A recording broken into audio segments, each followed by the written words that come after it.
c'est inadmissible de accepter un côté, de encourager un côté. Vraiment, dans ces pays, ça fait trop mal. Et que Congolais va nous remettre à Congolais, au fêlé, pour abomer mon touté, pour salir ma bémoroté. Mais. Moi, quelque chose qui est dérangé, comme on a Sankara d'écoute, il a fait une émission, il a parlé mal par rapport à la dynastie, il a posé question, mais il y a aussi la dynastie, mais Kakol Azan Anzem Bokuna, alors la dynastie, ça n'a venir.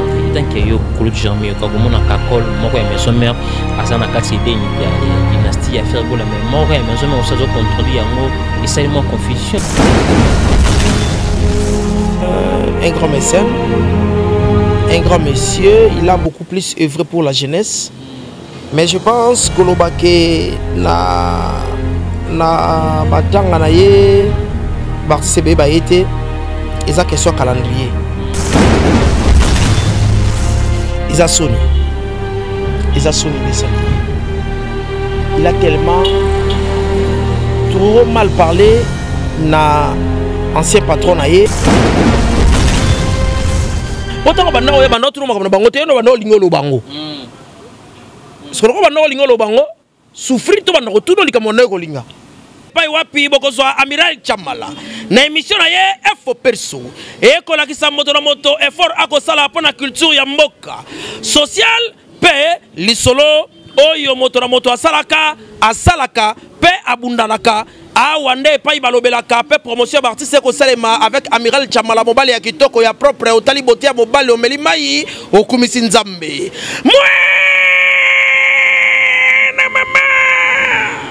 Solingi bez awate amiral Chamala mosana ye kitoko lokola mwana mayele oyo akendaka classe na mbongo ya minerval ya tata pe mama lelo akosala lelango honneur ya mboka mobimba eyokania ti namira ba voisin. Merci beaucoup pour votre fidélité, mesdames et messieurs. Bonjour, bonsoir de partout, soit de par laquelle vous nous captez en ce net moment. Bienvenue dans votre émission Info Plus. Cette émission est produite depuis Kinshasa, la capitale. Nous sommes déjà 16h de Kinshasa. Je dis merci vraiment à notre équipe qui travaille toujours au four et au moulin. Merci à vous qui sont derrière la caméra, toujours l'excellent travail. Merci aussi à elle, les profs, qui contrôlent toujours une machine à montage. Merci à tous mes partenaires vraiment qui me soutiennent de partout. Il y a des gens qui sont là vraiment pour nous assister. Là, je vois mon vieux Odilom Ampouya boutique. Exemple sur bientôt retour à Kinshasa. Merci aussi à vous, Suzy Ballon d'Or, moi Paradis, qui me suit depuis à Brésil et encore quelques jours à retour na Kati Yamabele Abaka, na mon vieux vraiment opérateur économique, mon vieux Chico Mabelema, mais l'ami personnel de Ferrego là, je suis de Nyons, Kenny West, garçon de la ville. Mon thème est Maraville Azula, Massananga to Saranete Okanaki, mon vieux Code Moramboka Totsikala Nango, vieux Willy Mouchen, on est vraiment ensemble, Guisolo, ils font la biseau pour quelques minutes. On va essayer de parler avec notre invité spécial. Kouloutou, moi je les respecte beaucoup, très intelligent, mon vieux Jérémy Yoka, la voix de Kinshasa. Là je dis vraiment bonjour. Jérémy Yoka, la voix de Kinshasa. Bonjour Kouloutou. Ouais, bonjour Amiral Chamala. On a profité de l'occasion pour regrouper sa mbote pour tout le Talabiso. On a Kinshasa, na Brazzaville, na Angola, na Gabon, na Kenya, na Côte d'Ivoire, na États-Unis d'Amérique, na Canada, na Paris, na Allemagne, na Chine, na Chypre et na monde mobile. Merci beaucoup. Voilà, mesdames et messieurs, allez-y comprendre celui Jérémy Yoka, un monsieur vraiment intelligent chaque fois.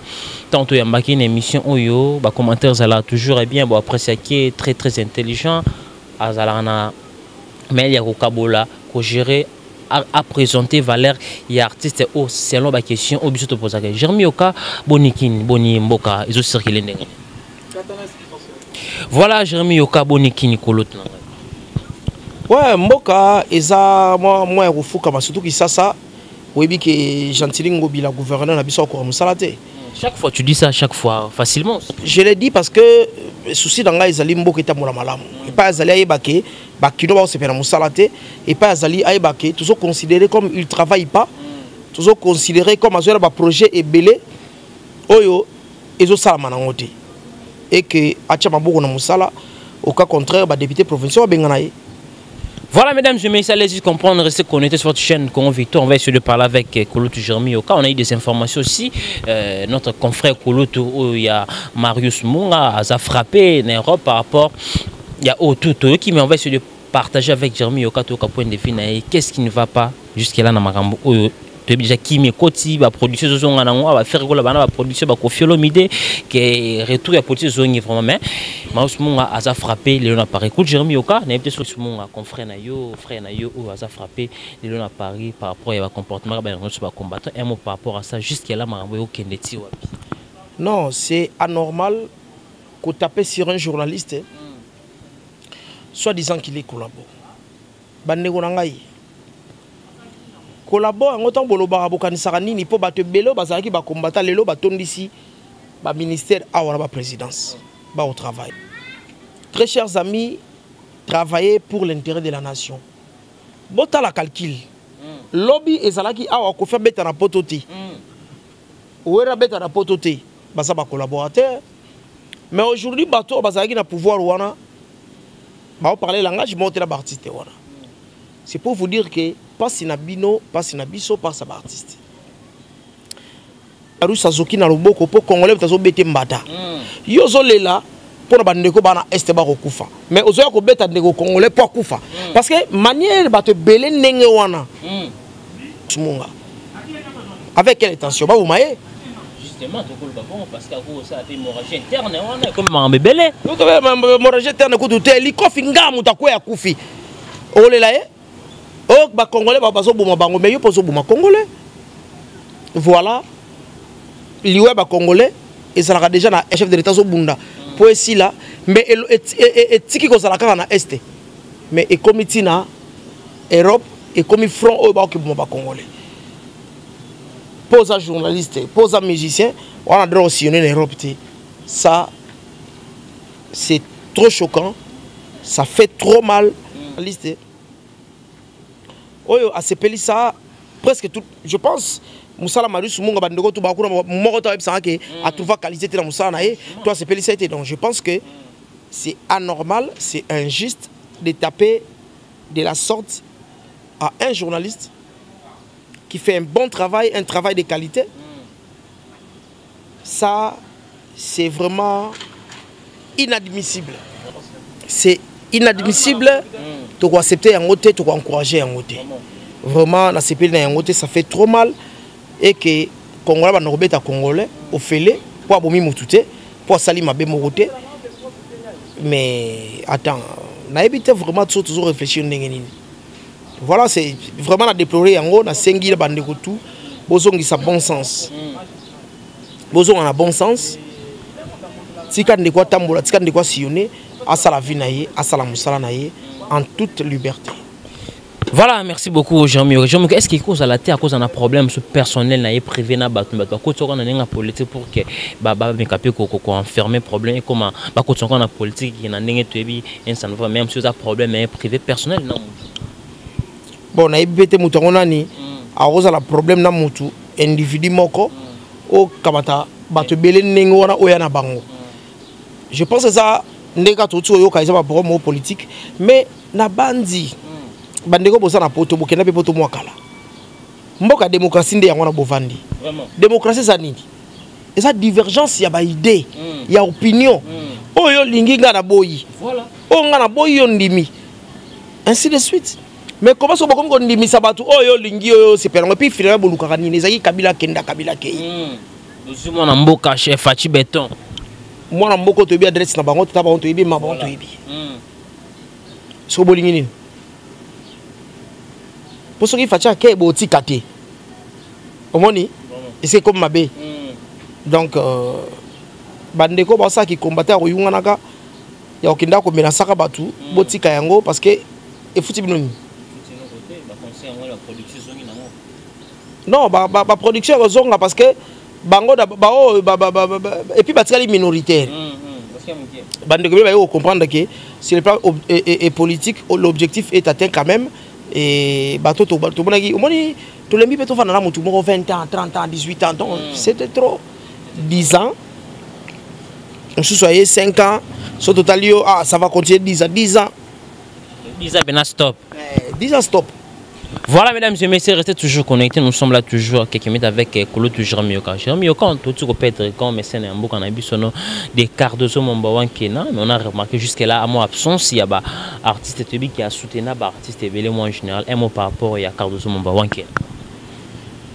Je pense que Cardozo Mwamba, c'est un grand mécène, un grand monsieur. Il a beaucoup plus œuvré pour la jeunesse. Mais je pense que l'Obake na matanga na ye artiste bébé ba été et ça question calendrier.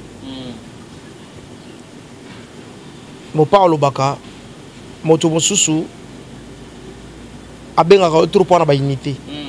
Moto so bengote andela ba unité te. Mais azo kanisa mingi apela bolingo na yo. Mosusu koyo abengo trop aluka ne ba unité ne esila po ba heure nango ne a activate esila na 17h ba forfait wana esila na 17h siko to kobi 15h ya ko fele pa mana benga na masoka to beta so ba solo ya benga na cadre divers mais ça na bato yo atemboli téléphone ta benga yo ma okanisa bola mpona yo de même que bato so ba matanga te baza de cœur na Cardozo Mwamba na famille na ye mobimba et ezali kambo calendrier ezali kambo temps. Mais Cardozo Mwamba fit un papa exemplaire na mboka. Biso to binde to na ba neni ba no kenda classe, ba kenda classe na biso na ba ne belé mais a organiser plus de 36 enfants. A organiser famille na ye ba na belé ba kenda na bus et puis un homme du cœur. Bi pas grand porte Cardozo Mwamba zalaki a ina posate batu ba ayoka batu na nzala ngamo na yebi na kenda il faut pas na ye ayambanga te parce que il était peut-être occupé, peut-être fatigué, je sais pas, mais atindela $400 à transport. Ce qu'on va pion na boka policier. Imagine toi policier comme dalio bon ça lobby tu as commis 400. si ce policier tu as commis ça. On se comprend hein? C'est il plus. On se comprend.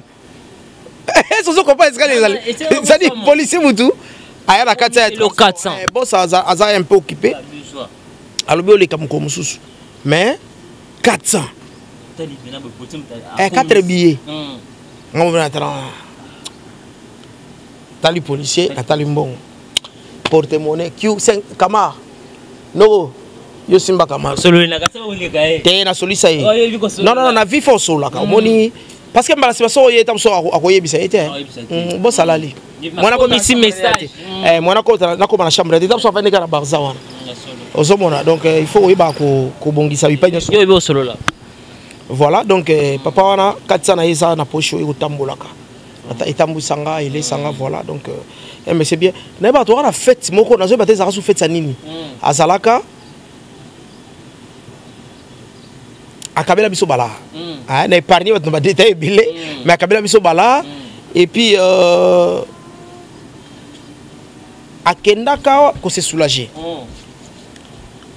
nazoe ba masta monga la nena couloir étant on se soulager yebe masana aya neti ayebe on se soulager so grand papa obima ase papa na yo ka komoro na sango ngapena lia larna dollar sur par place voilà. Et puis à l'époque à Kabela Rasuba policier na porte ils ont fait ça mon conduit beaucoup abimi après ça policier là la policier sur ba Kabola oui mon conduit après abimi ba policier là on attend grand porte accueilli donc c'est un monsieur abane ko kaba mingi anoko omona batanzala te voilà. Voilà, mesdames et messieurs, vraiment Cardozo Mwamba à son âme, c'est un mécène où a son abatté bien la presse, donc Nzambe a fait ça quand Nzambe ndé mutu azwaka. Jérémy Yoka, to continue biso na musique, faire la Jésus nuance et sans Guinée, production au babengi, l'album Harmonie Dynastie, toujours dans le studio, mais on a remarqué quelque chose où il dérangeait, comme on a Sankara d'écoute, il a fait une émission, il a parlé mal par rapport à la Dynastie, il a posé question, mais yo so la Dynastie m'a dit Kakol Azan Nzembo Kuna. Alors, le but de la saison à venir, et tant qu'il y a Kouloutou Germi Yoka comme on a Kakol moko ya maison mère asana kati il y a dynastie à faire la même mort ya maison mère aussi contrôler yango et ça moi confusion ça crée un peu maison mère et crée moi des sortes tu peux dire quoi par rapport réaction à Sankara d'écoute à propos ya dynastie à faire non d'abord Sankara d'écoute ne dépend pas des papiers Kakol Sankara ngalo baka so do la Sankara to ko na libulu pamba Sankara ça ba théâtre na et ils ont permettre épée à vivre voilà donc to ko fa na to ça analyse maloba Sankara parce que à ça ba théâtre na c'est un garçon bien je l'aime beaucoup à ça ba théâtre na kitoko tu dis ça ba théâtre mais as artiste de comédie tu veux dire quoi par là non Sankara c'est un artiste ça ma boké ça la bien c'est un bon comédien ouais il y a aussi pour ça comédie faut que les gars groupe ya sobe tu vas comprendre il y a ça la boké na ye mais na katsa maison mais ça sur théâtre ça la bien boké to la na biso te ça va être na ye mais c'est quand confusion te confusion ça te ba yebi ke album mais ça la qualité ba yebi ke babindombe qui est Gilles Mulopoué qui est c'est le scram qui est Spoon Makitonche donc ils allaient loba Sankara go peser sur bato wana te bayebi ke bato bayebi ke Sankara bando so na pona bato wana bato bayebi ke zai so lego au fingi bato wana Sankara occupé donc et on ne peut pas mettre ça tout sur contre on a mutu tolobia voilà non.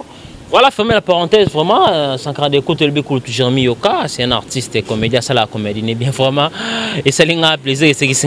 Kouloutou Germi Yoka, l'artiste c'est Watanabe, Bumbashi, très belle production, instant Côte d'Ivoire encore, aux hommes on a un mi des mondes, le auparavant qui est pour Nayo, à Vinayo, ils ont prêté l'artiste héritier Watanabe à ça la fitine, artiste fallait pas consommer non mi mi des mondes. Nous sommes une évolution de la production, à se voyager, instant déjà Côte d'Ivoire, tu peux dire quoi? Les biloko biso bando c'est l'héritier. To bande ko c'est l'héritier na ba spectacle, na ba concert, il y a VIP, à voyager monde entier, na ba bar, ba bal populaire, à kenda ba Côte d'Ivoire, à kenda ba Brazza, à beta na Kisasa, à kenda na ba Poto, c'est ça ce qu'on entendait d'héritier Watanabe. Et puis voilà, ça commence à viendre et je sais que ça ira toujours parce que il chante d'abord bien, à un orchestre moko donc stable et Asaka boulot là parce que sur Sudaka moi que le Koloba qui wana et Watanabe et ba texte bien l'équipe ba texte fallait na texte mais fallait succès l'équipe est compliqué mais sur Sud mais aux gens qui comment réfléchir pour nous monsieur oh c'est pour il Maurice Manu sur Sud comment na ko monsieur ka bongo on encore réfléchir na pesi devoir à côté na chambre kanga porte chambre na yo zo banze bo héritier yoka zo pe ya Fali yoka Fali n'est pas le moindre. Mais au moins, en termes de qualité de la chanson, il est héritier pour Nanga et pilé. Il est héritier de l'album. L'album a fallu simber ça le succès mondial, oui. En termes de qualité. En termes de qualité de Nzembo. Oui, bien. Jomo Ayemba. Malembe, qui c'est la théo? Bawela na mwalombangu basuka sena makama tambwisa malembe ozo kopana sofele kumbanga malembe ozo kopana Nzembo wana en termes de qualité c'est une très belle chanson mais ça succès hein est-ce que pour la qualité faut ça succès même pas succès est engagé donc héritier beta ba chanson ou ils ba chef d'œuvre donc il doit taper sur sa promotion. C'est la promotion Makassi. C'est la promotion Makassi pour et plus loin. Au lieu que pour moi, normalement, quand nous featuring les amours qu'on s'est distrait. À qu'on risquer à tikaba œuvre naïa qui tourne n'engouana. Oui, bien, ils ont mis ces choses à ça succès. Après qui borne moi betakala oh boru ki toko bonne de bora na kutu ah promotion de bomanga fort moni oh héritier a des moyens pour lancer la promotion à ça la promotion et puis abeta ba concert pour les lots soka ça les lots moko boy et juste souvent et ko permettre na ba concert na abeta subilo côté parce que senga o ezana temps a tout faire donc voilà pour moi article on a nous temps et ça et ça on s'en. Voilà les messages passés. Manusio, j'espère que tu ne suis depuis il Maurice qui comment Jérémy Yoko il a parlé, il a bien expliqué pour que pas comprendre pas qui on a sens à ma ce n'est pas la façon ma c'est juste à précision pour que tu comprennes comment et que permettre héritier à évoluer. Tout côté quand tu as bien affilé l'artiste a bien affilé qui a reçu dernier dimanche coulé Papa Mboma, il a parlé clairement dans les missions sur les Gabatuba pour ça qu'il sous jamais ma solo il y a ex patron naïe Maïsou Fabo. Selon vous Jérémy Yoka, quel exo pour cet artiste est bien affilé? Ils a sonné des saliers. Il a tellement trop mal parlé na ancien patron naïe pe na ba camarade naïe ba betaka groupe moko album be pour na 10 match album be pour na Ibrator album be pour na Fabrigas donc Patrick Bekam ba groupe Mobimba ko critiquer bango azo réponse à mon touté akopa ke loko ko lianga pas ça l'album en tout cas jusque là non simbité ils ont baluka ils ont tatabana du fait que amoni ke loko bomi disque nanga sur la question maïso pardon et il y a bon tout le monde sur la bangote somme ta posé la question la termine la mission oh mutamaye la télé ma émission té à répondre d'une manière sage pourtant banda oya banda tout le monde bangote no banda lingolo bango ce que banda lingolo bango souffrir to banda tout le monde ko linga donc na banda ko loba et tumba poni et tumba kito côté ausa ko bunda bato ba telemisi ba kolomi balé na musique et ça facilité fabriquer ça fa si jamba kambo et puis quand même Ibrator azaki kolo turaye mutu ya bosa tamlo na Ibrator mtakabela ye loba na ba émission donc je pense que eza dignité akindi na bakamunda akindi na ngwana. Quel avenir tu vois pour cet artiste bien affilié par rapport à côté musical? Non, bien affilié c'était mon chanteur. Azan avenir na yeba kasi mais abe bisango te na polémique à salité. Pour qu'il ça soit sans rabattu. Ça soit sans rabattu. Donc à l'avenir na ya il a une belle voix, rappelanga Chimida. Rappelanga Chimida Dumbu, un chanteur ancien chanteur à Wingé Touratonia. A banda opé sa misi belé ba voko na maison mère. Bandie moye consort et azaki na Wingé Touratonia atika na poto et hier soir rappelanga Chimida. Alors na qualité à voix na ye à se laisser faire na ba un bon parolier. Na bateau ba arranger bien le roi ba JP Kiss. À aucune musique. Mais abimane la distraction. C'est ça. Jérémy Yoka, on va chuter avec vous. Nos deuxième question pour chuter avec vous parce que je sais que moi en Bébélé, la mort de notre artiste Kadiomo va sortir le 7 mai. On ne sent pas présence il y a artistes et comédiens, des artistes et comédiens Koufi, de sentir vraiment mobilisation, silence absolu. Est-ce que ça pour nous attaque moi le colonnement politique tu as? Bon, en tout cas, du fait que nga moko pe na kobi matanga ngote, moi na loba trop exact parce que depuis Koufi to meka ko zoba information et bandeli mais les données ba c'est que zo tambola honnêtement parlant nga mona quel sous-souté pour juger que X n'est pas venu ou pourquoi ou comment vous êtes sans oublier que j'étais aussi malade. Voilà donc côté on a mona loba ngo trop exact pour je ne maîtrise pas. Oui, na ok qui va maner pas autotika biso paix à son âme. Ça ouais c'est pas facile. Kokoli sa mwana kitoko monene mlinga bobali mayele ndenge wana na kombo evanda tombo lokuma famille et ça facilité. La mort toujours là à côté des artistes et comédiens, artistes na qui Mario a travaillé pas même gauche gravement malade tout moni ba salanzambe ba yona assistance abeda choix qui wana ko pesa sur mon solo pour na ke ba lande les soins et mon papa cet artiste ba artiste même gauche chaque fois ba souffre na même maladie ko bela ko konna na ba niveau ma bon type nzamba zo molimo na ba. Bon toke na ngotele tso bata moyo gauche abela ka bongo ba non alima ki ngando abela bongo te tia kenda sala groupe na ye mbonge abela ka bongo te tia longo ka sala groupe na ye pi akenda pe ko kufa mama mère bo saka mwindu bo na groupe wana pa no sala bien boy yepe abela ka bongo te donc chocolat pa abela ka bongo te baza mo ebele ezaka ke ekomeli Guy Mario mais je pense que eloko faut tobetande plus maboko na eloko Abedachou asali Abedachou mambo ça na Congo et ça que to baye na biso pe luango ya des pères et des mères